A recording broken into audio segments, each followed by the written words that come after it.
So we were going to Austin to close out the final negotiations of the DFW connector. We had settled, we thought on a deal, and we had to be in Austin at 10:30, and we left here in plenty of time to make it to Austin in my Suburban.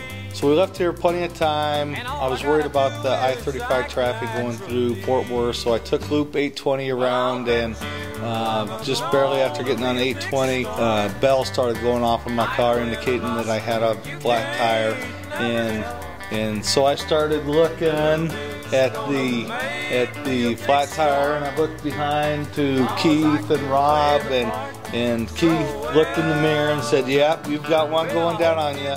There's about 5 pounds." And so I looked at him. I said, "I've got a solution for this," and pulled into the local convenience store, very close, and went into the store, got myself two cans of Fix-It Flat, put the Fix-It Flat into the tire, and we went and aired it up. We were parked right next to an air pump, aired up the tire. The Fix-It Flat went all over the ground, and Keith said, "We probably ought to change this thing." So I said, "Does anybody know where the jack is?"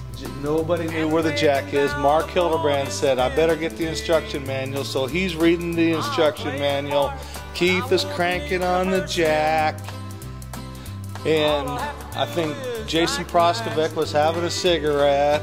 Anyhow, we're changing the tire in the car, and Tim Nelson had these chalk blocks, and he said, "Do you know what these are for?" We said, "Yes, we know what they're for, but you don't need them because this ground is level enough."